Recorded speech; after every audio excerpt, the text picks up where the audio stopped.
August 29th, 1922. Volume 14. One who lives in the divine will receives the grafting of the works of Jesus and of the goods which they contain. Continuing in my usual state, I was thinking about how much my sweet Jesus did and suffered to save souls. And he, on coming, told me, "My daughter, all that my humanity did, prayers, words, works, steps, and pains, is in act of giving itself to man. But who takes it? Who receives the grafting of my works? One who draws near me and prays, uniting herself with me, receives the grafting of my prayer and the goods it contains. One who speaks, who teaches, united with me, receives the grafting and the fruits of my words. And in the same way, one who works, who suffers, united with me, receives the grafting and the goods which are contained in my pains and works. Otherwise, all the goods which I acquired for the creature remain suspended, and not being grafted with me, she cannot enjoy the use of the goods that my humanity wants to give with so much love. If there is no union, the goods of one remain as though dead for the other. Imagine a wheel. The center of the wheel is my humanity. The rays, all that it did and suffered. The circumference on which the rays are fixed is the whole human family which rotates around the wheel. Now, if this circumference, this second circle of the wheel, does not draw near to receive the connection with the rays remain suspended and cannot communicate the goods which the center of the wheel contains. Oh, how much I suffer in seeing so many goods of mine suspended, which human ingratitude not only does not receive, but despises and tramples. This is why with great eagerness I go in search of souls who want to live in my will, to be able to fix in them the rays of my wheel. My will give them grace, so as to be able to form the circumference of the second circle of the wheel, and they will receive all my goods which others reject and despise.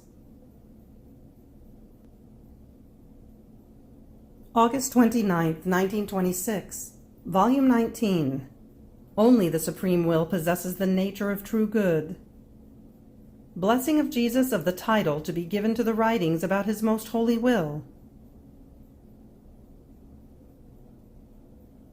My poor mind is always returning to the supreme center of the eternal will, and if sometimes I think about something else, Jesus himself, with a speaking of his, calls my attention to crossing the unending sea of his most holy will. So since I was thinking about something else, my sweet Jesus, jealous, clasped me to himself and told me, "My daughter, always in my will do I want you, because in it is the nature of good. Only when a good never ends and has no beginning and no end, then can it be called true good. When it has its beginning and its end, a good is full of bitternesses, of fear, of anxiety, and also of disillusion.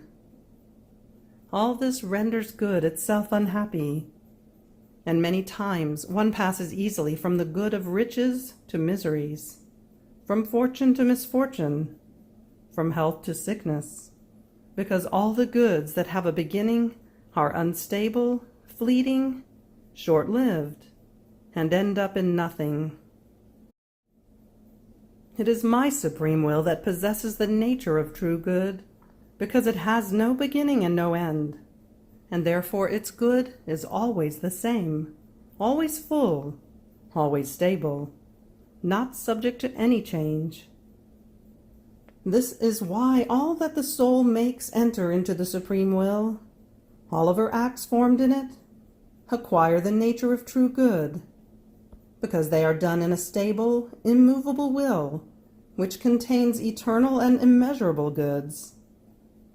So your love, your prayer, Your thanksgivings and everything you can do take their place in an eternal beginning that never ends, and therefore acquire the fullness of the nature of good. So your prayer acquires full value and complete fruit, in such a way that you yourself will not be able to comprehend where the fruits and the goods of your prayer will extend. It will go around throughout eternity. It will give itself to all, and at the same time it will remain always full in its effects. Your love acquires the nature of true love, of that unshakable love that never fails, that never ends, that loves all, gives itself to all, and remains always with the fullness of good of the nature of true love, and so with all the rest. To everything that enters into my will, the creative power of my will communicates its own nature and converts it into its own acts, because it does not tolerate having within itself acts dissimilar from its own. Therefore it can be said that the acts of the creature done in my will enter the inscrutable ways of God, nor can anyone know all of their innumerable effects. That which has no beginning and no end renders itself incomprehensible to created minds, which have a beginning, because since the power of an act that has no beginning is missing in them, all the divine things and everything that enters my will render themselves impenetrable and inscrutable. See then the great good of operating in my will, to what high place it raises the creature, how she is given back the nature of good, just as she was delivered from the womb of her Creator. On the other hand, anything that can be done outside of my will, be it even good, cannot be called true good. First of all, because the divine nourishment and its light are missing, and these acts are dissimilar from my acts, taking away from the soul the likeness of the divine image. In fact, it is my will alone that makes her grow in my likeness. Once my will is removed, the best is removed, the greatest value of the human works. Therefore those are works emptied of substance, of life, and of value. They are like plants without fruit, food without substance, statues without life, works without retribution, which tire the limbs of the strongest. Oh, how great is the difference between operating in my will and operating without it! Therefore be attentive, and do not give me this sorrow of making me see even one act in you which does not give of my likeness. After this he disappeared, but he came back a little later, as though restless because of offenses received. Taking refuge in me, he wanted to take rest, and I said to him, "My love, I have many things to tell you, many things to establish between you and me. I must ask of you that your will be known, and that its kingdom have its full triumph. If you rest, I cannot tell you anything. I must be silent to let you rest." And Jesus, interrupting my speaking with unspeakable tenderness, pressed me so very tightly to himself, and kissing me told me, "My daughter, how beautiful on your lips is the prayer for the triumph of the kingdom of the supreme will. It is the echo of my own prayer, of my sighs, and of all my works. Now I want to see what you wrote about the title to be given to the writings about my will." And as he was saying this, he took the book in his hands, and he seemed to be reading what is written on August 27th. As he was reading, he remained pensive, as though placing himself in profound contemplation, in such a way that I did not dare to tell him anything. I could only hear that his heart was beating very, very strongly, almost wanting to explode. Then he pressed the book to his breast, saying, I bless this title. I bless it from my heart, and I bless all the words that regard my will. And raising his right hand with enchanting majesty, he pronounced the words of the blessing. Having done this, he disappeared.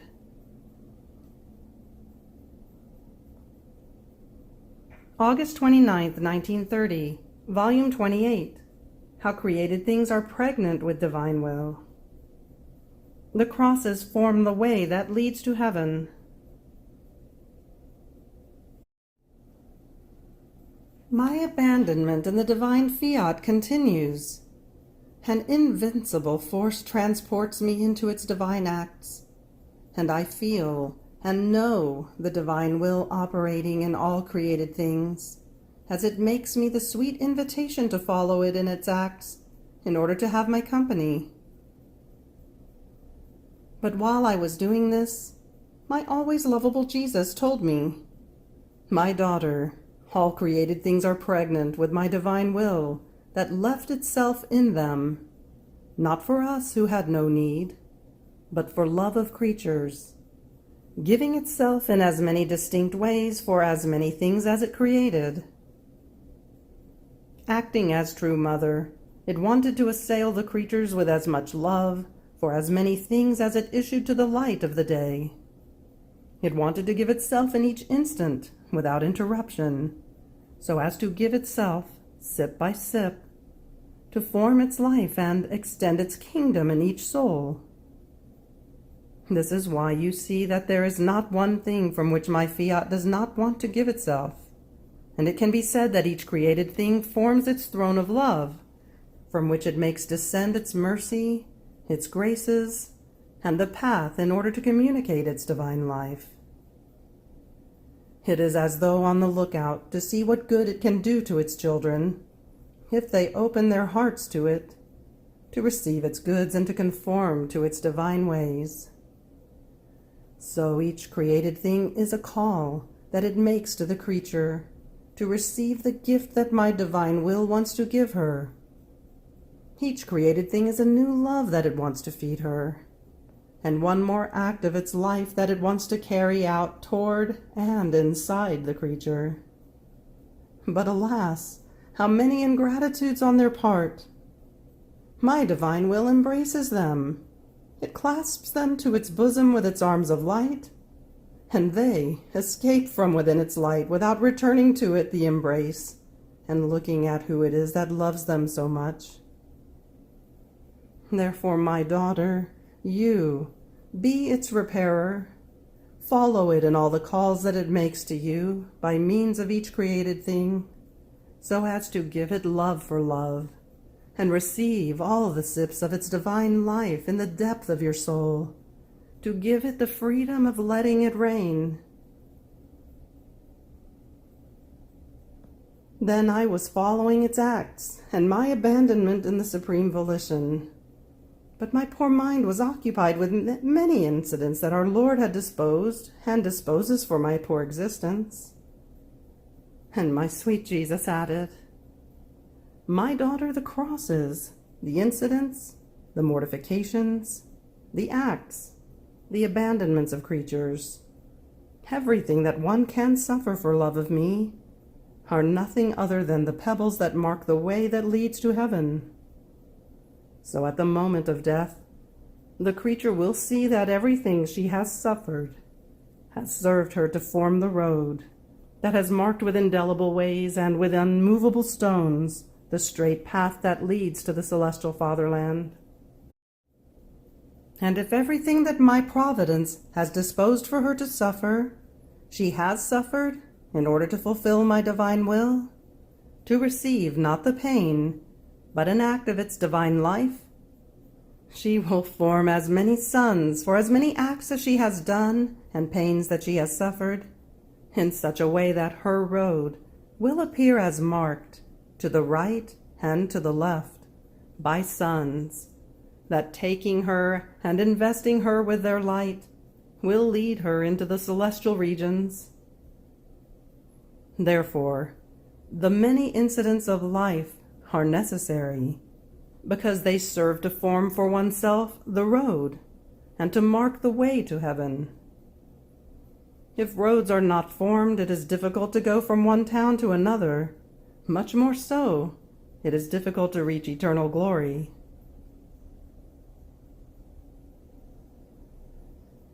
August 29th, 1937, Volume 35. How God wants to see His life in the soul who lives in His will, to the extent of becoming her model. Gifts that God gives to His creature. The space of the human will, divine room for the wonders of God.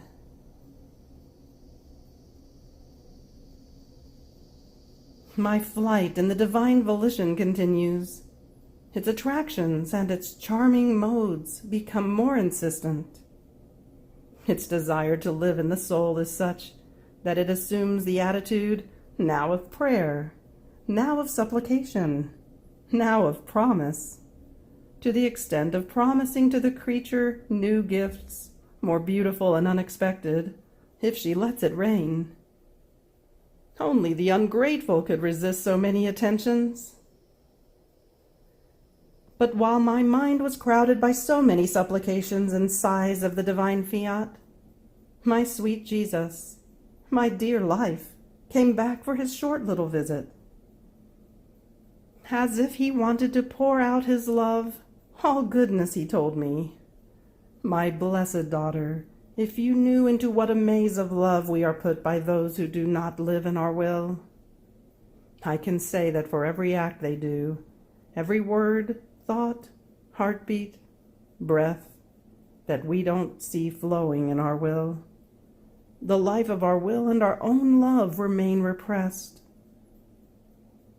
Our will feels such pain that it bursts into tears. It moans and sighs because it does not find its life, its act, its heartbeat, its word, and the sanctity of our intelligence in the creature. Feeling left out as if cast aside from the interior of the creature and from anything she does, it feels its love being extinguished and its arms being tied, unable to perform its work within her. My daughter, what pain!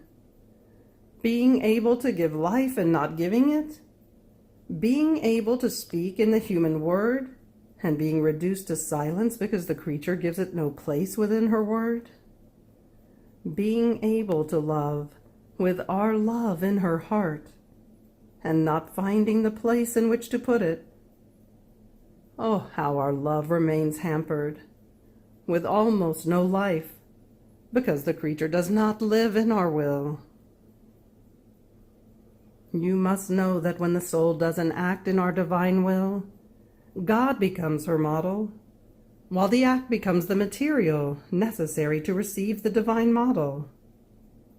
Therefore, our more than paternal goodness is all attentive to see all that the soul living in our will does. As she is about to think, speak, or work, it seals in her the model of its wisdom, the model of its creative word, and the sanctity of its works. Our love is such that we want to become life of her life, heartbeat of her heart, and love of her love. Our delirium of love is such that we want to make of her our copy. We can obtain this purpose only with one who lives in our will, since there is not lacking the adaptable material to receive our model. After this, he added with even stronger emphasis, My daughter, our love is so great that we do nothing other than give continuous gifts to the creature. The first gift was the whole creation. Then the creation of man came. How many gifts did we not give to him? Gifts of intelligence in which we placed the model, the image of our most holy Trinity. The eyes, the hearing, the speech were all gifts that we gave to him. Not only did we give him these gifts, but we also assumed our preserving and creative role to keep these gifts, while remaining always in the act of giving them. Our love in donating our gifts is such that we do not detach ourselves from the gift we give. Rather, we remain inside that gift to keep it more safe and guarded. Oh, how exuberant our love is! How it binds us everywhere! Our love lets her give to us, but it does not leave the gifts at the mercy of the creature, since she wouldn't have the virtue to preserve them.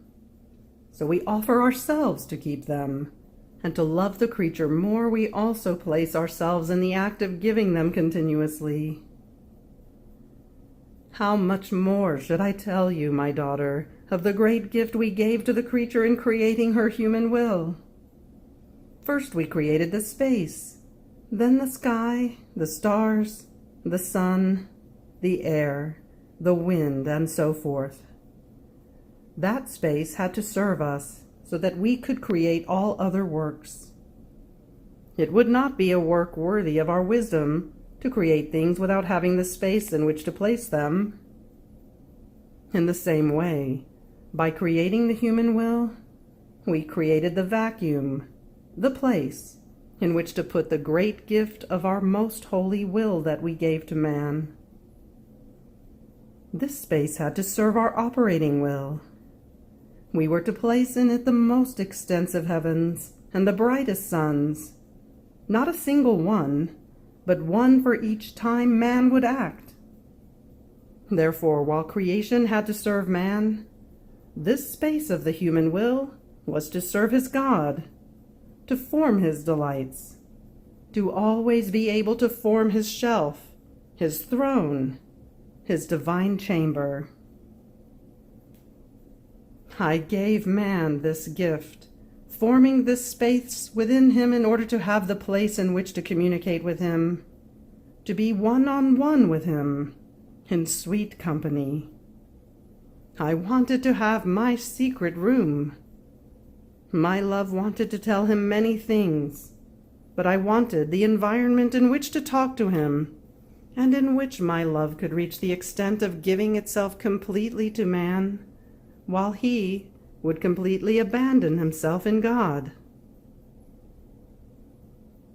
This is why I love so much that he live in our will, because I want what I created to be only for myself. I demand myself, my throne, my divine chamber. I cannot accomplish the creation until man comes back into my divine will and gives me my royal palace inside his will. We have so many more beautiful things to do, many more things to say inside our space of the human will. But we cannot say or do because our will is missing. We find our space all cluttered up.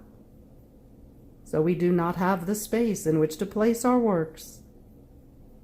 If we want to speak, he will not understand. He will not even have the hearing to listen.